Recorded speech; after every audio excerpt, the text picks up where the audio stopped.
各位朋友你哋好啊！咁樣咧就好多朋友咧就問我啦，阿灣你又本科又讀財經啦，又讀會計啦、碩士啦，跟住咧你又喺 American Express Financial Advisor 嗰度啊、Citicorp 嗰度啦做過啊咁樣，咁有啲咩投資心得俾佢哋咧？其實係有嘅。咁咧，其實我就好想話俾大家聽咧，實物投資就最實際㗎啦。因為咧爛船都有三斤釘啊嘛。好似譬如話你投資啦，投資房屋啦、房地產啦咁樣，就算係唔租出去都可以自己住得舒舒服服啊咁樣嘛。咁你如果係住一排嘅話，就有錢啦，可以再買㗎，可以賣咗自己嗰間屋，跟住咧就可以賺翻嚿錢啦，係咪？咁樣咧即係睇你地頭啦，如果係嗰個地頭係升值潛力大嘅話咧，房地產咧就係最好嘅。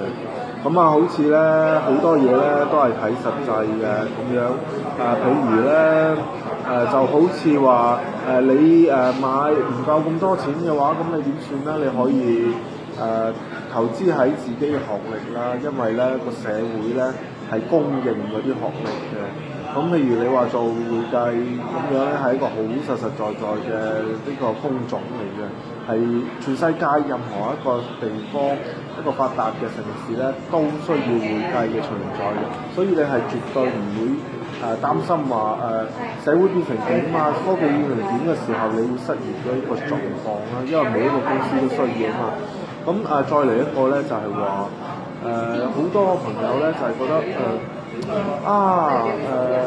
多咗啲錢出嚟，投資股票各方面好唔好咧？咁我會介紹大家咧就買債券嘅，譬如買國家債券啦、美國嘅債券啦，因為咁大嘅國家嘅話，點米貴都大為事，即係唔會話呃到你去邊啊嘛。咁咧，而且債券咧有好多嘅，有地方債啦，有聯邦債啦，咁樣就係越買嗰個越大權力嗰個咧就越好嘅。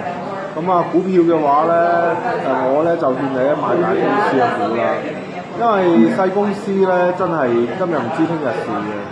大公司嘅話咧穩穩陣陣，佢有嗰個牌子喺度嘅話，你就算係點都好咧，佢個牌子都值錢嘅。譬如話嗰啲世界級銀行啦、花旗銀行嘅股票啊，或者咧就係嗰啲咁樣嘅Toyota嗰啲咁嘅汽車好流行嘅一線汽車嗰啲股票，一定買係 AA 股啊咁樣，咁咧就令到自己咧嗰啲錢係保值嘅。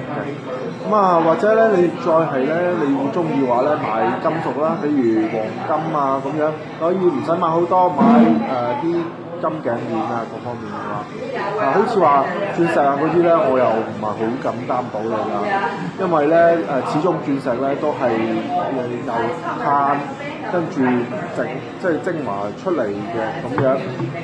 你話係咪好保值咧？人工鑽真係好多啊，仲要做得越嚟越精細，係國家級咁樣嚟做。所以如果你係做鑽石嘅話咧，即係我勸你咧係諗佢嘅。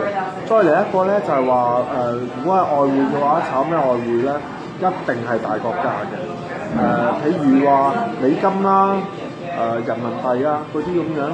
因為咧大國家嘅話，就算係你兌換唔到啲錢，你都可以喺個國家度使翻啲錢，絕對咧唔會話擔心有任何風險嘅。